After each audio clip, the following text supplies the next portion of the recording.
Good morning students. तो हमने last lecture में टॉरॉइड के बेस जो न्यूमेरिकल्स था वो कंप्लीट कर दिया। ओके, एक ही प्रॉब्लम था, that was maybe exercise number 17। Fine. अभी आप टेक्स्ट में देखोगे तो after the topic of toroid आपको एक दूसरा टॉपिक मिलेगा, that is force due to two current carrying parallel wires. Force due to two current carrying parallel straight wire. Okay, तो इस टॉपिक का थ्योरी अगर आपको पूछना हो एग्जाम में, सॉरी आपको नहीं, एग्जाम वालों को अगर एग्जाम में ये कंसिडर किया जाए तो 2 मार्क्स के लिए ये टॉपिक कंसिडर किया जा सकता है, या 3 मार्क भी हो, उससे कुछ फर्क नहीं पड़ता। ओके, तो ये topic derive equation of magnetic force between 2 parallel current carrying wires. Okay, 2 parallel current carrying wires. तो ये टॉपिक सॉल्व करेंगे, force due to 2 parallel current carrying wires. Okay, बहुत इजी है, बहुत इजी है। तो हम क्या करेंगे, पहले हम एक डायग्राम प्रिपेयर करेंगे, diagram according to the question ही करेंगे। हमें क्या करना है, तो 2 पैरेलल करंट कैरिंग वायर्स लेना है, separated by some kind of distance। Okay, तो ये करते हैं हम। ओके, तो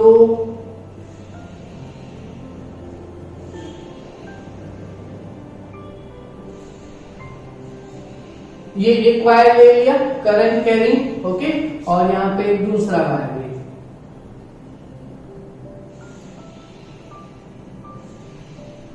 ओके, ये 2 पैरेलल वायर्स हो गए, straight long. Both are separated by some kind of distance. तो अगर दोनों के बीच का जो ये परपेंडिकुलर डिस्टेंस है उसको हम डी ले लें। ओके, और दोनों में से करंट, तो पहले वायर में से करंट अगर हम यहाँ पे I1 दिखा दें और यहाँ पे सेम डायरेक्शन में अगर यहाँ पे I2 करंट दिखा देते हैं। ओके, तो ये अकॉर्डिंग टू द क्वेश्चन हमारा डायग्राम हो गया, और इन 2 पैरेलल करंट कैरिंग वायर्स के बीच हमें फोर्स डिराइव करना है। ओके, तो पहले जो हमने यहाँ पे डायग्राम किया है, अकॉर्डिंग टू इट हम एक स्टेटमेंट लिखेंगे। ओके, तो मैं यहाँ पे लिख देता हूं, in a given figure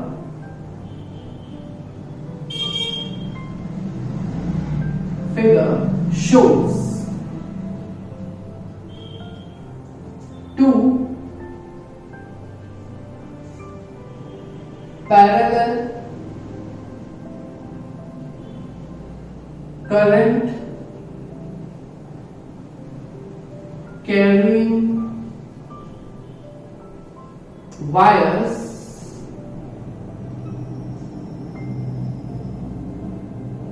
of I1 and I2। अच्छा, 2 पैरेलल करंट कैरिंग वायर्स चाहिए जिसमें करंट है I1 और I2 इन सेम डायरेक्शन। और दूसरा पॉइंट कि दोनों के बीच का जो सेपरेशन है वो हमने यहाँ पे D लिया हुआ है। Also both the wires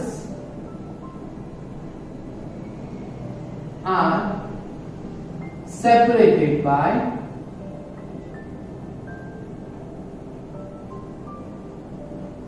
a distance of small d।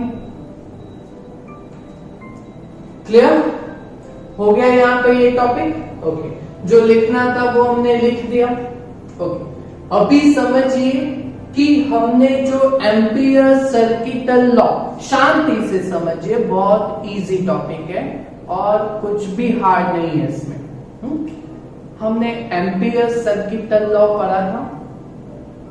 Okay, ampere circuital law के ठीक बाद हमने magnetic field due to long current carrying wire ये दिया था हमने। ओके, तो magnetic field due to current carrying wire, अगर ये I1, ये पहला वायर जो I1 है, ओके, तो इस वायर से मैग्नेटिक फील्ड कितना जनरेट होता है, तो B इज इक्वल टू, हमने इक्वेशन क्या लाया था, तो अगर वायर स्ट्रेट लाइन हो तो according to the right hand thumb law current ऊपर जा रहा है तो ऊपर फिंगर रखेंगे तो हमारी जो उंगलियां हैं, फिंगर्स, वो ऐसे रोटेट होंगी, तो राइट साइड पे क्रॉस में आएगा मैग्नेटिक फील्ड, मतलब perpendicular to the plane side, और लेफ्ट साइड में बाहर आएगा, दैट इज डॉट से मेंशन करेंगे। ओके, तो यहां पे वो मैग्नेटिक फील्ड का इक्वेशन क्या था, that was μ0I by 2 pi r distance, तो यहां पे डिस्टेंस हमने कितना लिया हुआ है, d, तो यहां पे इक्वेशन क्या आएगा, μ0I बाय 2 पाई d, बराबर है। किया हुआ है ना, ये टॉपिक हार्ड नहीं है, बस आगे के टॉपिक्स को समझे होंगे तो आपको ये आ जाएगा। ओके, तो यहाँ पे अगर इस करंट कैरिंग वायर से जो मैग्नेटिक फील्ड जनरेट होगा तो उसका डायरेक्शन कैसे होगा, तो थंब ऊपर है मेरा राइट हैंड का, ओके, तो फिंगर्स ऐसे रोटेट हो रही है। ओके, तो यहां से इस साइड से बाहर निकलेगा और इस साइड पे अंदर जाएगा। ओके, तो ये वायर के स्मॉल टी डिस्टेंस पे जो मैग्नेटिक फील्ड होगा वो क्रॉस से मेंशन होगा अंदर की तरफ। क्लियर? ओके, तो ये पॉइंट लिख देते हैं कि ये मैग्नेटिक फील्ड का वैल्यू इस वायर से कितना होगा, तो ये लिख देते हैं हम। ओके, तो क्या लिखेंगे, now magnetic field due to I1 current carrying wire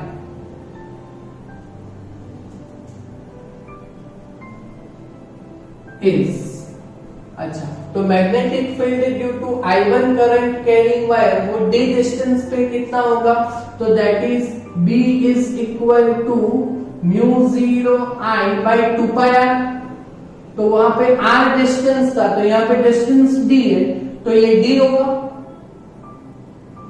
okay, और I जो करंट है वो इसमें I1 है, तो यहाँ पे I1 लिखेंगे। ओके, और इसका जो डायरेक्शन होगा वो क्रॉस से मेंशन होगा, that is using right hand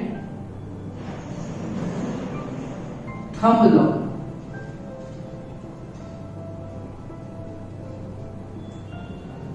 Its direction is perpendicular to plane inside। वो कैसे हुआ इस वायर पे वो आपको मालूम पड़ गया। ओके, तो ये मैग्नेटिक फील्ड का हो गया। ओके, अभी बट हमें थोड़ी ना मैग्नेटिक फील्ड फाइंड करना है, हमें फाइंड करना है magnetic force due to 2 wires, parallel wires. अच्छा, तो टॉपिक ये जो चैप्टर है उसके स्टार्ट में थर्ड या फोर्थ लेक्चर में ही हमने force due to current carrying wire हमने किया था, मालूम है, force due to current carrying wire, एक ही वायर था, तो F is equal to IL cross B किया था ना, है ना, तो वो एक वायर से था। ओके, अभी यहाँ पे 2 वायर्स है, तो IL क्रॉस B में यहाँ पे B का वैल्यू हम जस्ट प्लेस कर देंगे। ओके, तो अभी ना अभी क्या करेंगे, तो फोर्स किस पे फाइंड करेंगे, या इसका इसका मैग्नेटिक फील्ड ले लिया, तो इसके ऊपर फोर्स फाइंड करेंगे। ओके, तो now magnetic force on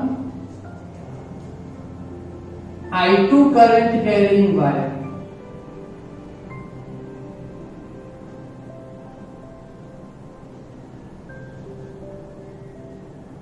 of section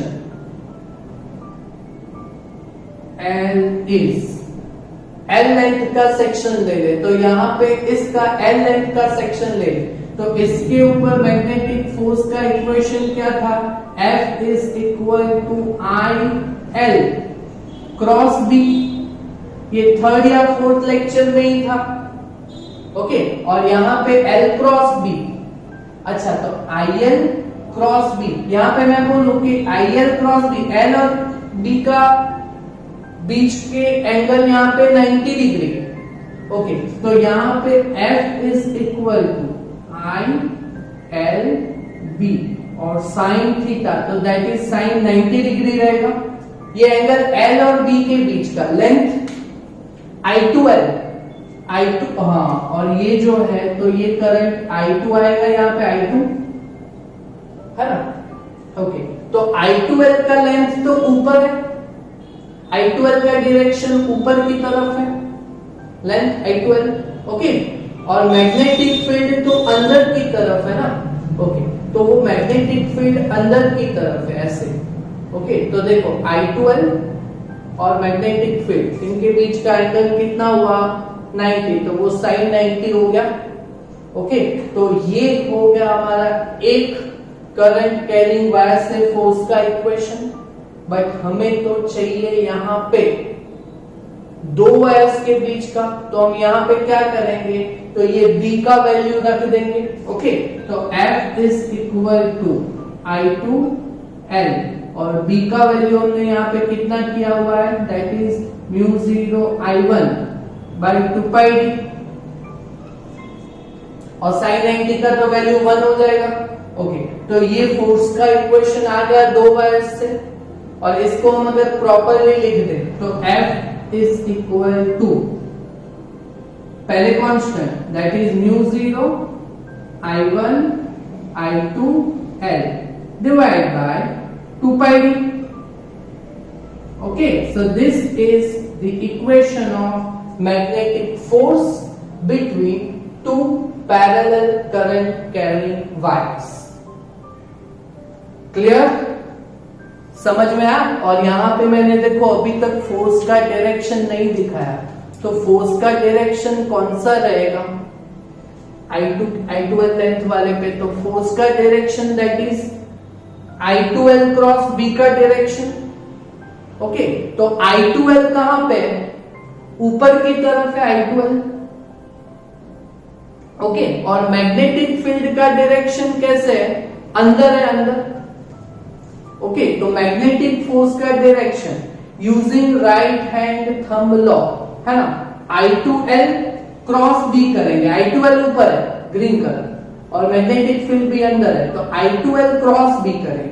तो इसका डायरेक्शन I2L क्रॉस B, तो ऐसे घुमाएंगे ना, राइट हैंड ऐसे घुमाएंगे ना, तो फोर्स का thumb that is direction of force I2L cross B, तो इस साइड पे आएगा ना, लेफ्ट साइड पे। ओके, तो यहां पे फोर्स हम दिखाएंगे तो वो लेफ्ट साइड पे आएगा F। क्लियर? तो ये दो वायर्स के बीच का फोर्स, ये वायर नजदीक जा रहा है, तो ये नजदीक जा रहा है, इसका मीन ये जो फोर्स होगा it will be type of attractive, है ना। तो इसके हिसाब से आपको ये मालूम पड़ेगा कि अगर दोनों वायर्स में करंट सेम डायरेक्शन में हो तो force will be attractive. Clear? ये पॉइंट लिखना पड़ेगा, ये पॉइंट आपको लिखना पड़ेगा। ओके, तो ये अच्छा, तो this is the force between two current carrying parallel wires। तो ये जो इक्वेशन मांगा था वो तो यहां तक का हो गया, ओके। और यहां पे एक पॉइंट और करेंगे हम, तो इसके नीचे करेंगे, वो भी लिखना, ओके। अगर दोनों के बीच का यहां पे देखो करंट सेम डायरेक्शन में, तो फोर्स इस वायर की तरफ आए, तो ये फोर्स का टाइप कौन सा होगा, एट्रैक्टिव होगा, ओके। तो यहां पे लिखेंगे if direction of current is same, then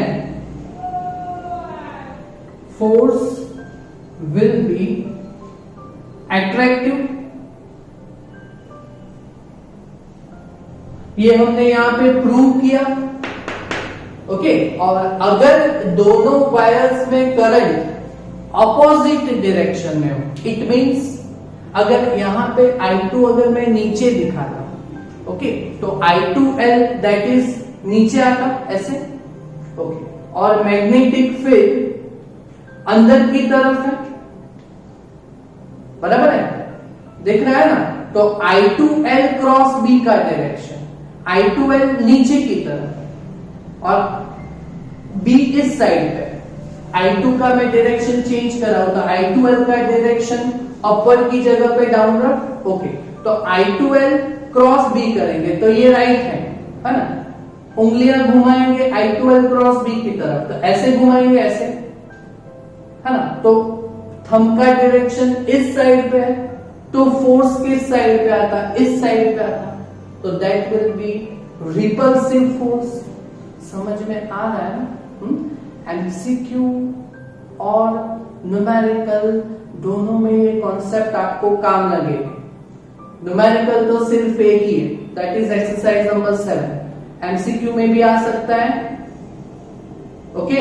और if direction of current is same the force will be attractive. तो अगर अपोजिट डायरेक्शन में हो तो फोर्स कौन सा होगा, opposite, so it will be same direction attractive, opposite direction repulsive. कितना सिंपल है, सिंपल है ना, okay. Current is the direction of current is same, the force will be attractive। तो दूसरा पॉइंट क्या लिखेंगे, and if direction of current in opposite is opposite, then force will be कौन सा टाइप का होगा, रिपल्सिव। क्लियर, समझ में आया।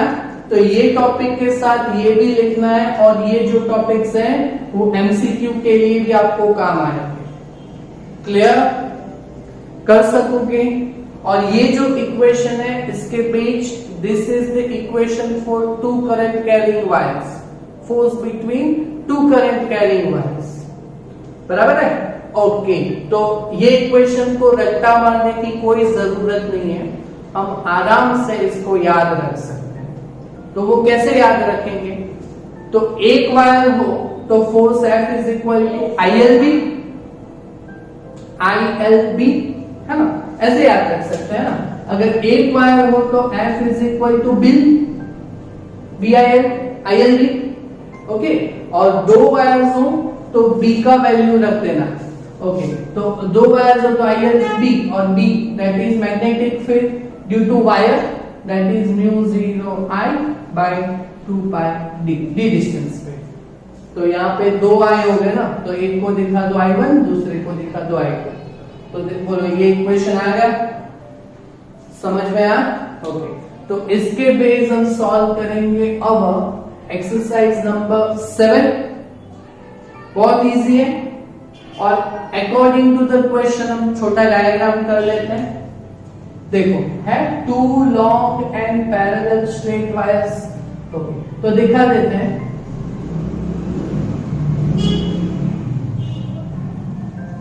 दो पैरेलल स्ट्रेट वायर दिखा दिया जिनका सेपरेशन है दोनों के बीच का d।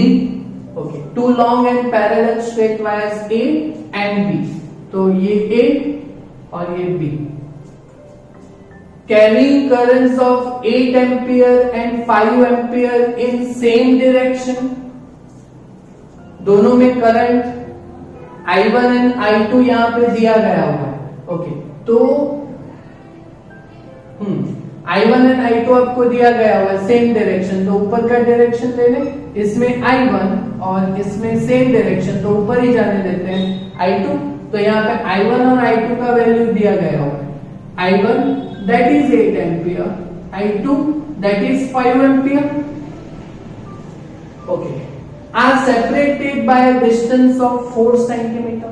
okay, तो इन दोनों के बीच का जो सेपरेशन है वो डिस्टेंस d आपको दिया गया हुआ है 4 सेंटीमीटर।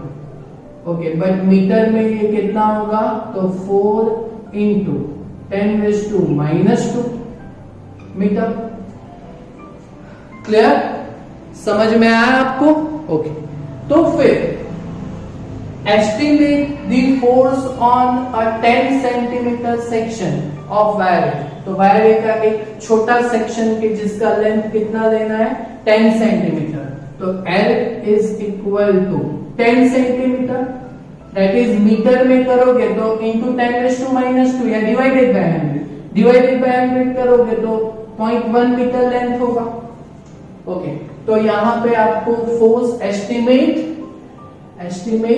द फोर्स, तो यहां पे आपको फोर्स फाइंड करना है, दो पैरेलल वायर्स हैं। ओके, तो क्या करेंगे, तो magnetic force between two parallel current carrying wires, that is F is equal to, ये इक्वेशन याद रखने का कोई जरूरत नहीं है, आप आराम से इसको सॉल्व कर सकते हो, है ना। एक वायर होता तो मैग्नेटिक फील्ड का इक्वेशन ILB, ओके, बट यहाँ पे दो वायर्स हैं, तो दो वायर्स है तो F is equal to ILB में B का वैल्यू रख दो, तो magnetic field due to current carrying wire, इसका इक्वेशन हमने क्या किया हुआ है, that is μ0I divide by 2 pi d distance पे। ओके, और यहाँ पे देखो दो करंट हो गए ना, तो एक को दिखा दो I1 और दूसरे को दिखा दो I2। क्लियर, तो इसको अगर आप प्रॉपर्ली लिखते हो तो कितना होगा, F is equal to μ0 I1 I2 L divide by 2 pi d, बराबर है। तो देखो ये हो गया ना इक्वेशन, आराम से कर सकते हो ना। ओके, चलो अभी वैल्यू रख दो, μ0 का value 4 pi into 10⁻⁻7, okay, I1 and I2 that is 8 and 5, length that is 10 centimetre का सेक्शन that is 0.1 मीटर, और डिवाइड बाय 2 पाई, और डिस्टेंस that is 4 सेंटीमीटर, तो 4 इंटू 10⁻⁻² मीटर में। ओके, चलो यहां से कैंसलेशन में क्या होगा, तो 4 पाई 2 पाई, तो यहां पे 2 आएगा, 2 रहेगा। ओके, ये 4 और 4 2 जाए तो यहां पे भी 2 रहेगा। क्लियर, ओके, तो मल्टीप्लिकेशन के बीच यहां पे 10⁻² का ऑर्डर पहले सेट कर देते हैं, 10⁻², ऊपर -7 है, नीचे -2 है, -2 ऊपर आएगा तो +2, -7 +2 it will be 10⁻⁻5। ओके, और कैलकुलेशन में 2 2 जा 4 4 5 जा 20 into 0.1 you will have 2, और ये हमने क्या फाइंड किया, फोर्स, तो फोर्स का unit that is Newton. Clear हो गया, so this is our answer that is force between two parallel current carrying wires, और इस फोर्स का टाइप भी साइड में लिख देते हैं। तो ये कौन से टाइप का होगा, अट्रैक्टिव और रिपल्सिव फोर्स।